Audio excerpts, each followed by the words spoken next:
All right, everyone. Thank you so much for joining us today. My name is Amy Wolf. I'm the programming coordinator for the Osterville Village Library. And to our friends on Zoom, thank you also so much for joining us. Today, we are excited to have with us Stephen G. Waller and his beautiful wife, Jane Ward.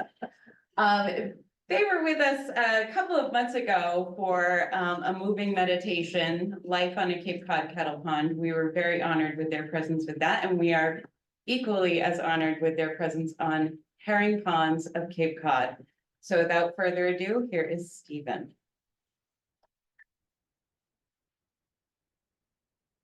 Thank you, Amy. Thank you very much. Can you all hear me? I'm sorry for my weak voice, but whatever I have to say today is in the book, and it's available from the UMass Press. If you do, you can get this and also available from the local bookstore, Red Roses. Yeah. Any proceeds we make from book sales stay here in Ostervile, helping with the Seawater initiative. We have some books in the back today. You want to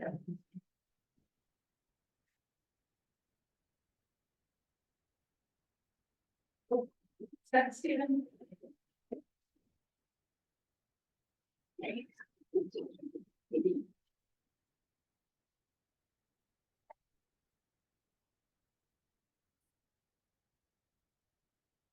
you.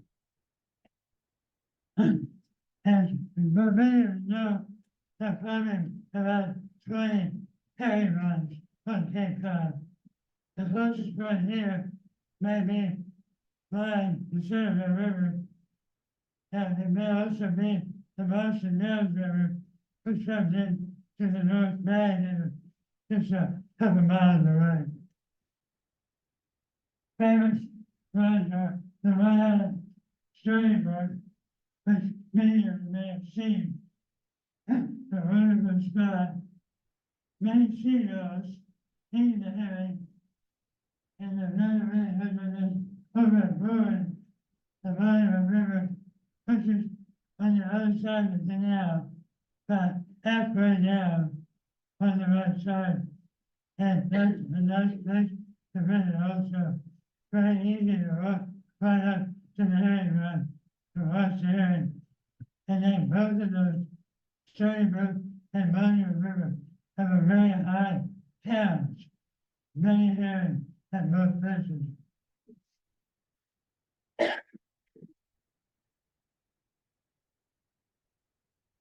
Then I moved to Ostervile 7 years ago. We were made there 51 years ago. But then we took off and ran in the Air Force and lived in the Philippines and Germany and Washington, D.C. and San Antonio. And when I lost my voice in 2017, I told Jane, let's move back to Ostervile. And we're very happy we did. Right along the side of our property is the Ostervile River herring run. This is a picture of it also. These sandbags are used to limit the flow of water, because then they go so fast that the herring can't come up from the sandbags. And last year, Jane and I were on the road to a Patriot front page for herring counting.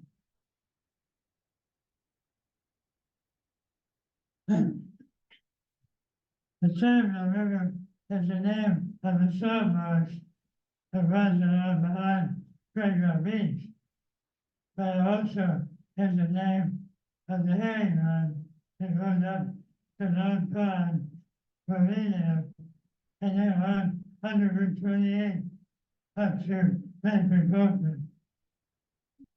It was done by contract to the town of Barnstable in 1867. And it's straight in the air. It doesn't look natural at all. I presume that the people who done it also started with herring fry, but about 5% of herring go up the wrong stream.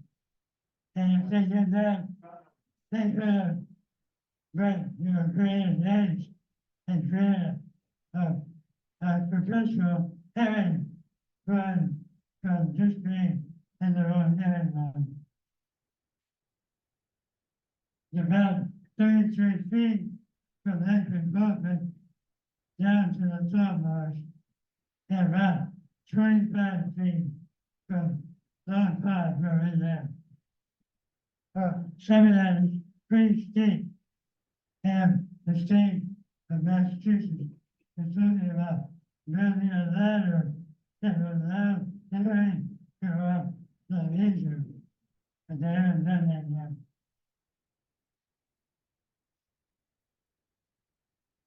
This map may help you, and that way, here's the side of the river. Down here is Springfield Beach. Osterville is on that side. And this is your house. And then it goes on up underneath Route 28 to Lake Department. We don't know how many of the fish go up to Lake Department and how many stay in Long Pond. Nobody's ever done that count.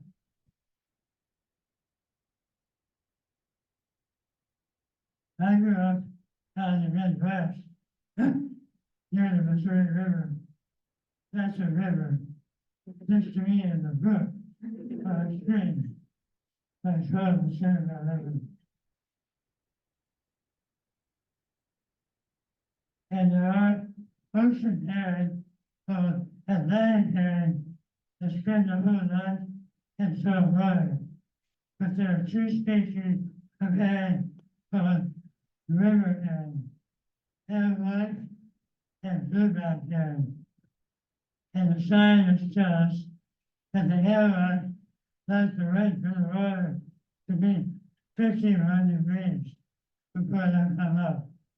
And that coincides with what I've seen from my own thermometer. The bluebacks wait about a week or two later when the water is 57 degrees. And I also, they look identical, but the bluebacks spawn in the moving water of the herring run. And we've seen them doing that recently.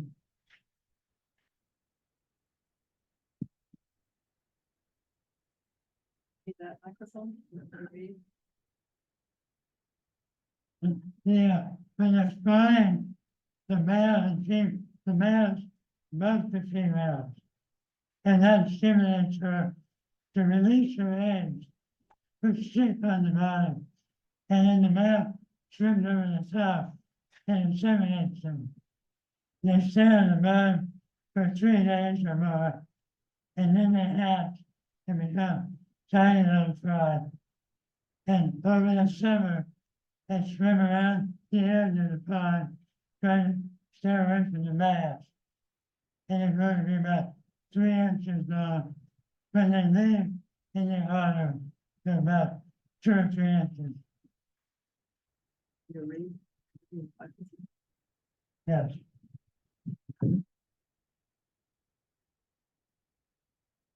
Just gonna read a section from Steve's book about that herring.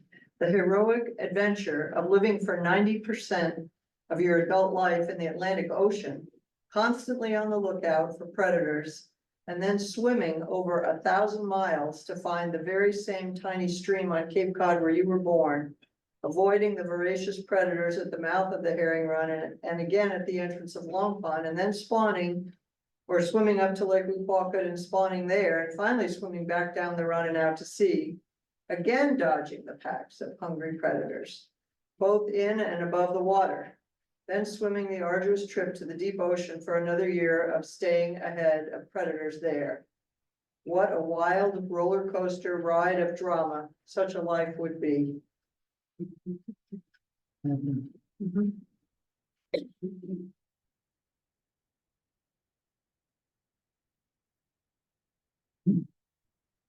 interesting, the genus of herring is 200 times older than Cape Cod.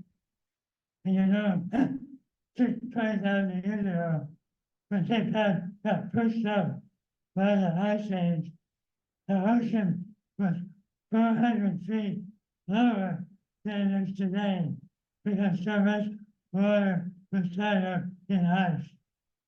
And when the first Indians arrived, they could walk out to Nantucket without getting their feet wet. And they could walk to the Georges Bank also.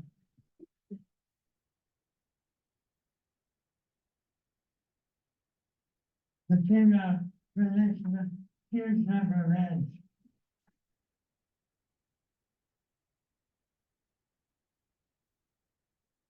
I'm gonna read the rest of the bunch of here too.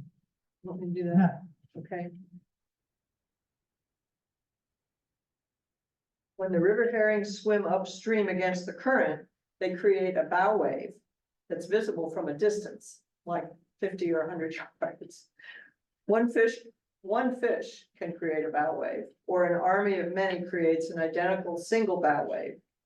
It's visible a full minute before the herring fish can be identified. A divine moment.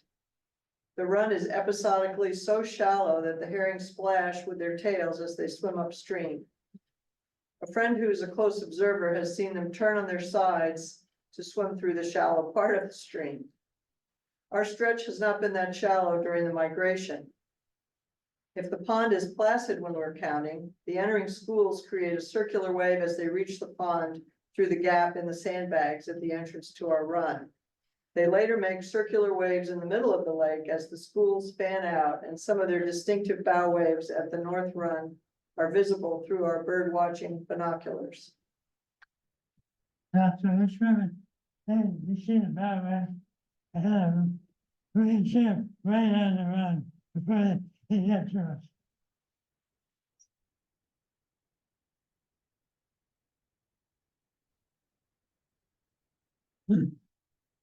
There are many predators. The most successful ones are the gulls. The hairy gulls, as well. The ostrich have few, and the farmers, I'm sure, have few. But most of the ones that are caught are by the hairy gulls. The hairy ones, I've looked in our town compared to the phases of the moon, and doesn't seem to affect the name. Also, I've checked it with the tide, and the tide goes up, because some people think a high tide allows the herring to get into the run more easily, but not very our numbers.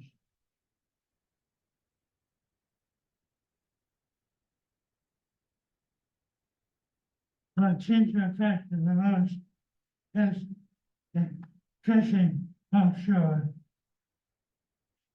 And thousands of get caught, the fishermen don't run them, but they don't put them back in the water quickly enough to save them. So they're lost.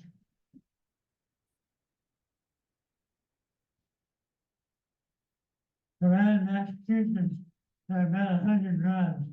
In fact, river herring come up all the way between Florida and Nova Scotia in most of the rivers. The shads, which are related fish, seem to stay just in the big rivers like the Connecticut and the Penobscot, but they do the same thing.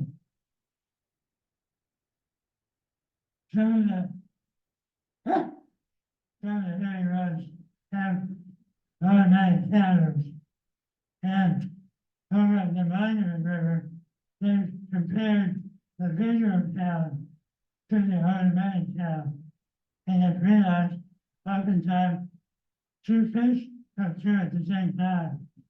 But they turn around and come back. And so the radio sound was about half of what the electronic sound was. But we turn in our numbers to the state fisheries, and then calculate from our reef counts.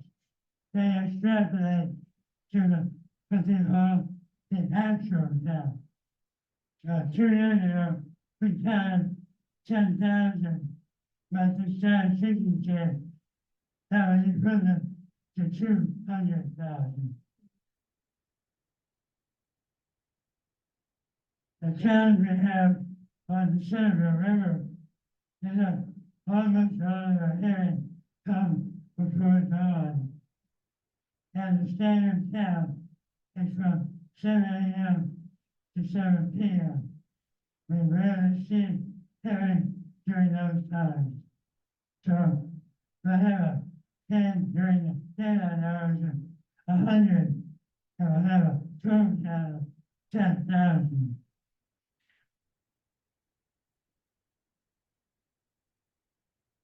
And so counts of that generating. Safety of darkness might remind our herring of home deep in the Atlantic Ocean. Or the daytime migrants may have been wiped out in the pre-1970s harvests, leaving only descendants of those who traveled at night. Those wee hours of the morning are also very quiet, with little human activity as the gray ghost fish slip by. We confirmed in both 2001 and 2002 that the best time to see herring on our run is from midnight to sunrise. That's likely the reason that our daytime counts were 0 in 2018 to 2020. A close friend who remembers the herring run here from the 1960s recalls that her dad woke her at night to see the swarm of herring, millions, coming up our herring run. So they have preferred the cover of darkness on this run in the past. Our early morning daylight counts may just be the stragglers from a larger nighttime army. So this time, showing submitted even the dates, and that's the total number. You can see we have 4 days where we have more than 1,000 hearings. We have 2 or 4 more than 500. And lots of days with none. And we're not here now. We're here now, we're just about done. They're turning around, going back to the ocean now. In 2022, we saw 2,800. Last year we saw 10,000. 2021, 10,000. This year we're up to about 5,000.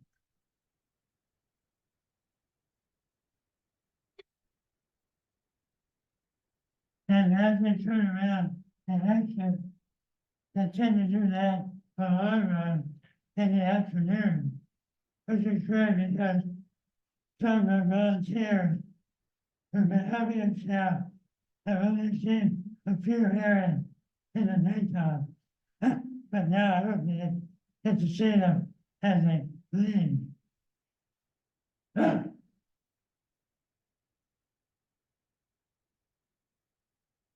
Once in a while, we'll see a few coming up, and another group is going down. Just go right past each other.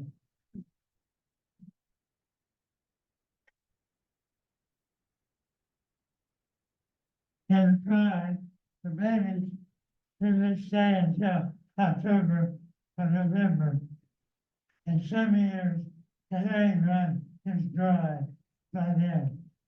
The level of the herring run and the pond come from the level of the aquifer. So if the aquifer goes down, the lake goes down, the herring run goes down. And it's dry about every 2 or 3 years. And when that happens, the fry are trapped in the pond during the winter. But the temperature of the pond in winter time is about the same as the Atlantic Ocean. So you probably not quoted on them. They leave in the spring when the rain begins again.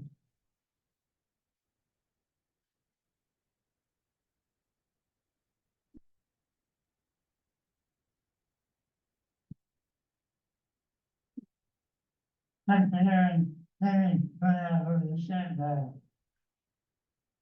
There'll be a million at one time, just in terms of numbers.